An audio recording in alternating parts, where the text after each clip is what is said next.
θέμα που θα συζητήσουμε σήμερα είναι για τους δορυφόρους.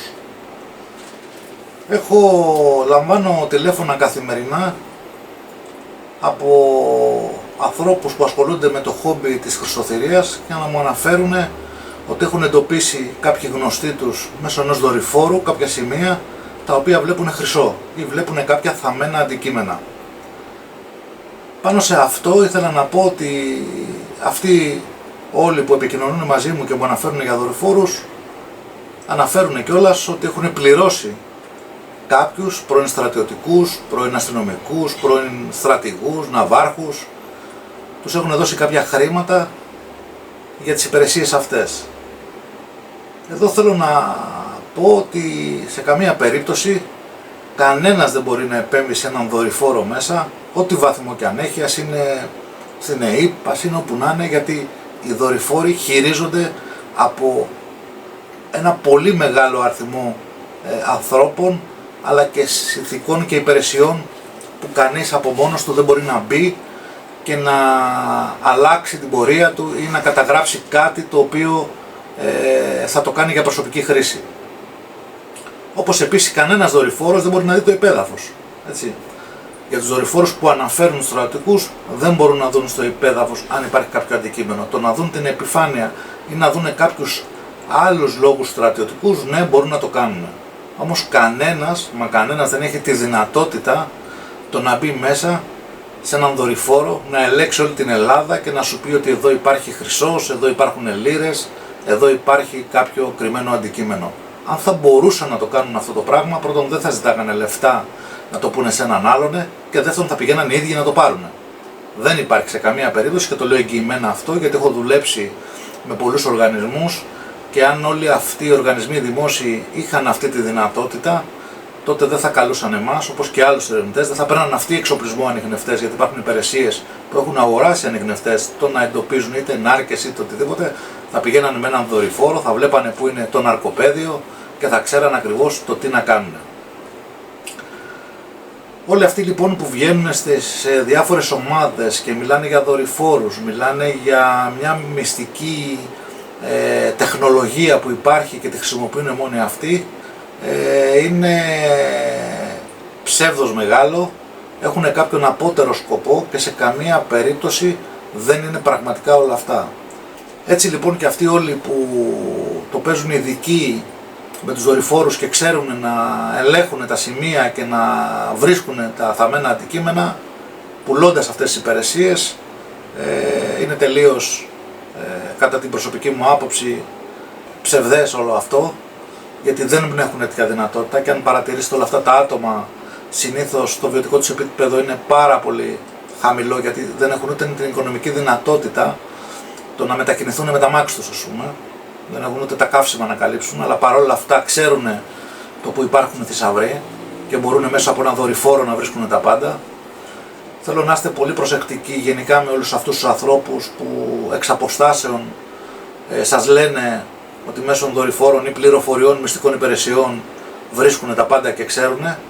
Το 99,9% είναι ψευδές και δεν είναι τίποτα πραγματικό. Μην δίνετε λεφτά για τέτοιες υπηρεσίες, γιατί κανένας που ξέρει που υπάρχει ένας σταυρός δεν το λέει κάπου αλλού. Αυτό να έχετε τη λογική ότι ένας που ξέρει πραγματικά το που υπάρχει κάποιος κρυμμένος θησαυρός πάει μόνος του και τον παίρνει. Και αν δεν μπορεί μόνος του, έχει ένα κύκλο φίλων, παιδιών, συγγενών που θα πηγαίνανε μαζί να το κάνουν. Δεν θα ερχόντουσαν σε έναν άγνωστο που το συναντήσανε χτες ή προχτές να του δώσουν μια τέτοια πληροφορία και να του πούνε ότι να πάει να πάρει το θησαυρό. Πρέπει να είναι για ψυχιατρίο αυτός που προτείνει κάτι τέτοιο, αν πράγματι το ξέρει, ή όπως στις περισσότερες περιπτώσεις είναι εντελώς ψευδές αυτό και δεν υπάρχει καμία πραγματικότητα. Είναι τύποι που δεν θέλουν να ξοδέψουν ούτε ένα ευρώ για τίποτα, θέλουν να υποχρεώσουν να παραμυθιάσουν άλλους, να πάρουν εξοπλισμό, να κάνουν όλα τα έξοδα για να πάνε στο σημείο που πιστεύουν αυτοί, είτε κάνανε μια έρευνα με ένα ραδιοσκοπικό όργανο χωρίς να ξέρουν κάτι τη χρήση του και έτσι επειδή πήραν κάποιες ενδείξεις να στείλουν κάποιους άλλους, να κάνουν τα έξοδα, να τους επιβεβαιώσουν αν υπάρχει θησαυρός ή όχι. Να προσέχετε γενικά αυτές τις υπηρεσίες και ήθελα λίγο να μιλήσω για τους δορυφόρους, γιατί είναι μια μάστιγα της τελευταίας χρονικής περίοδος που κάποιοι έχουν εμφανιστεί σε όλες τις σελίδες σε όλα τα φόρουμ και στο διαδίκτυο που παρουσιάζονται ως ειδικοί στο να βρίσκουν θησαυρούς μέσω από δορυφόρους. Δεν υπάρχει, παιδιά, κάτι τέτοιο. Μην δίνετε χρήματα για κάτι τέτοιο και μην χάνετε και το χρόνο σας. Ακόμα και χρήματα να δώσετε, μην χάνετε το χρόνο σας με κάτι τέτοιο. Δεν γίνεται κάτι τέτοιο. Και αν έχετε γνωστούς και φίλους που είναι σοβαροί, είτε στρατιωτικοί είτε αστυνομικοί, οτιδήποτε και τους ρωτήσετε, θα σας απαντήσουν πολύ πιο έγκυρα από μένα, γιατί είναι και η δουλειά τους αυτή. Και θα δείτε ότι δεν υπάρχει κάτι τέτοιο. Δεν μπορεί να γίνει κάτι τέτοιο σε καμία περίπτωση. Και όλοι αυτοί που τα λένε είναι χαβαλέδες, είναι αεριτζίδες και δεν έχουν καμία σχέση με την πραγματικότητα. Ας το εξετάσουμε και από μια άλλη πλευρά. Ας πούμε κάποιος ότι ήταν ένας πρώην στρατιωτικός στις μυστικές υπηρεσίες, εκπαιδεύτηκε δηλαδή όλη τη ζωή του για να κρατάει μυστικά πολλά πράγματα. Γι' αυτό ήταν και στις μυστικές υπηρεσίες. Δηλαδή τώρα πώς βγήκε ξαφνικά να προδώσει όλα αυτά τα μυστικά που ήξερε όταν υπηρετούσε στις μυστικές υπηρεσίες και τώρα ξαφνικά τα λέει για έναν κρυμμένο θησαυρό.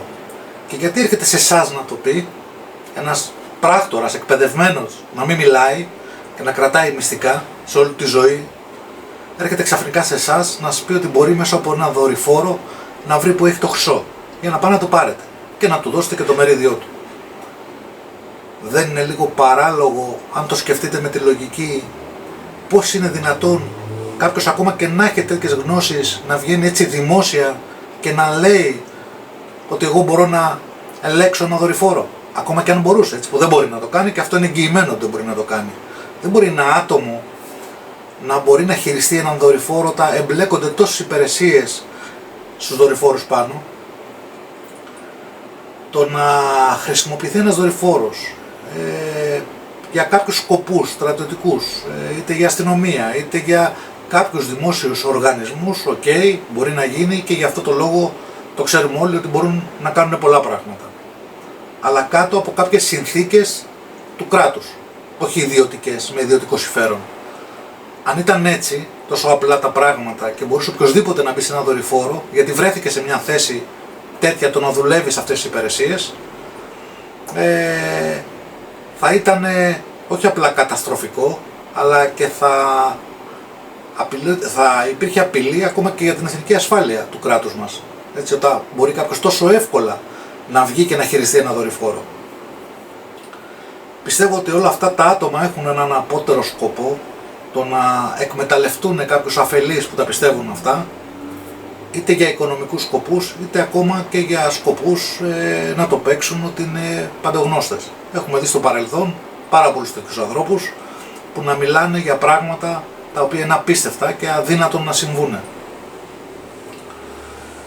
Οι δορυφόροι, το λέω και πάλι, δεν είναι μια εύκολη υπόθεση και σίγουρα δεν μπορούν να ανιχνεύσουν από τέτοιο υψόμετρο που βρίσκονται το αν υπάρχει ένας σταμμένος θησαυρός. Φανταστείτε λοιπόν ότι ένας δορυφόρος κάνει γύρω από τον πλανήτη μας. Μπορεί να εστιάσει κάτω από το υπέδαφος, αν μπορούσε να έχει αυτή τη δυνατότητα, τότε θα μπορούσαν να κάνουν και εξορίξεις υγρών στοιχείων, πετρωμάτων και χίλιων άλλων πραγμάτων σε ένα κράτος, και δεν θα χρειαζόντουσαν ούτε γεωτρήσεις, ούτε να σκάβουν, ούτε τίποτα. Θα μπορούσαν να χρησιμοποιηθούν και στρατιωτικούς σκοπούς. Ας πούμε οι Αμερικάνοι να βρίσκουν τους Ταλιμπάν που βρίσκονται μέσα κρυμμένοι στις σπηλιές και να τους βορβαδίζουν από ψηλά και να μην παίρνουν χαμπάρι τίποτα. Αν βάλετε τη λογική θα δείτε ότι δεν είναι τόσο εύκολη υπόθεση και δεν είναι υπόθεση που να μπορεί οποιοδήποτε ιδιώτης να το χειριστεί κάτι τέτοιο. Σας το λέω να είστε πολύ προσεκτικοί, να μην ακούτε όλα αυτά που λένε, να μην πληρώνετε σε καμία περίπτωση ούτε €1 για τις υπηρεσίες, γιατί το 99,9% είναι εκμετάλλευση και τίποτα άλλο. Σε αυτό το χόμπι δυστυχώς έχουν εισχωρήσει άτομα που βρίσκουν έδαφος σε αφελείς το να τους λένε διάφορα τέτοια παραμύθια, όπως το ότι έχουν τεχνολογία, μυστική τεχνολογία των μυστικών υπηρεσιών, ότι έχουν φίλους στις μυστικές υπηρεσίες και τους παρέχουν πληροφορίες, ότι μπορούν να μπουν σε έγγραφα του κράτους και να ανακαλύψουν διάφορα μυστικά.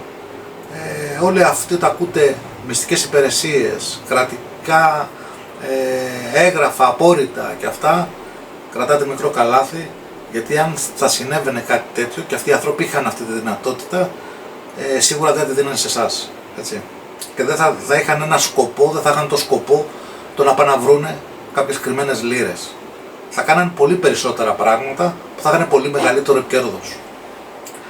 Γι' αυτό μη συμμετέχετε σε αυτές τις συζητήσεις, σε αυτές τις ομάδες. Σε πολλές τέτοιες ομάδες φτιάχνουν πάρα πολλά ψευτικά προφίλ οι ίδιοι για να πείσουν τους αφελείς ότι ναι, λειτουργεί αυτό. Μάλιστα τις προάλλες παρατήρησα, μου στείλε ένας φίλος να παρατηρήσω κάποιο διάλογο από κάποιους που μιλάγανε για δορυφόρους και ανακαλύψαμε ότι τα 10 προφίλ που απαντάγανε ότι πόσο εύστοχα βρίσκουν όλα αυτά ήταν ψεύτικα και ανήκανε στον ίδιο που προσπαθούσε να προωθήσει αυτές τις υπηρεσίες. Και αντίστοιχα γίνεται και σε άλλα πράγματα αυτό. Μην πιστεύετε όλα αυτά, κάντε την προσωπική σας έρευνα, ψαχτείτε να δείτε, διαβάστε, ενημερωθείτε μέσα από το ίντερνετ, από βιβλία, να δείτε και από διάφορες πηγές πληροφοριών, να δείτε πόσο δύσκολα μπορεί να γίνει κάτι τέτοιο. Μην αρκείστε επειδή το είπε κάποιος σε ένα φόρουμ ότι και μπορεί να το κάνει. Ψαχτείτε λιγάκι να δείτε ότι η πραγματικότητα είναι τελείως διαφορετική από αυτή που παρουσιάζεται.